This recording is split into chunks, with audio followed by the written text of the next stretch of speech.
আমরা আজকে গুডলাক যে সিএনজি পাম্প এখানে আমরা অভিযানে আসি এবং আমাদের কাছেও বেশ কিছু তথ্য ছিল যে এই পাম্প থেকে যারা ক্রেতা আছেন ওনাদেরকে পরিমাপে তেল কম দেওয়া হয়। তো সেই অভিযোগের প্রেক্ষিতে আমরা আজকে এখানে অভিযান চালিয়েছি এবং আমরা এখানে এসে যে অভিযোগগুলো ছিল সেটা সত্যতা পেয়েছি। তারা প্রতি 5 লিটারে 210 মিলিলিটার পেট্রোল বা অকটেন এটা তারা কম দিচ্ছিল।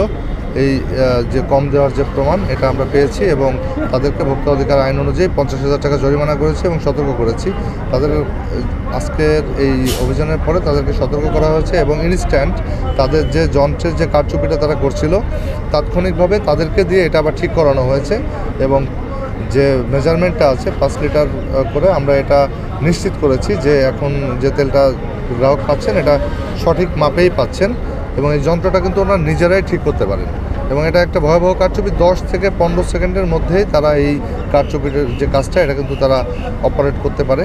তা আমরা তাৎক্ষণিকভাবে এটা জরিমানা পরিশোধপূর্বক এবং তাদেরকে এই জায়গাটা যে সঠিক যে পরিমাপের জায়গাটা এটা আমরা নিশ্চিত করে তাদেরকে সতর্ক করে আমরা আমাদের যে মনিটরিংটা এটা অব্যাহত রয়েছে এবং আশা করছি যে এরকম যদি কেউ প্রতারণা করেন বা পাবলিককে এটা পরিমাপে কম দিয়ে ঠকান আমরা ভোক্তা অধিকার আইন অনুযায়ী ব্যবস্থা নেব। ধন্যবাদ।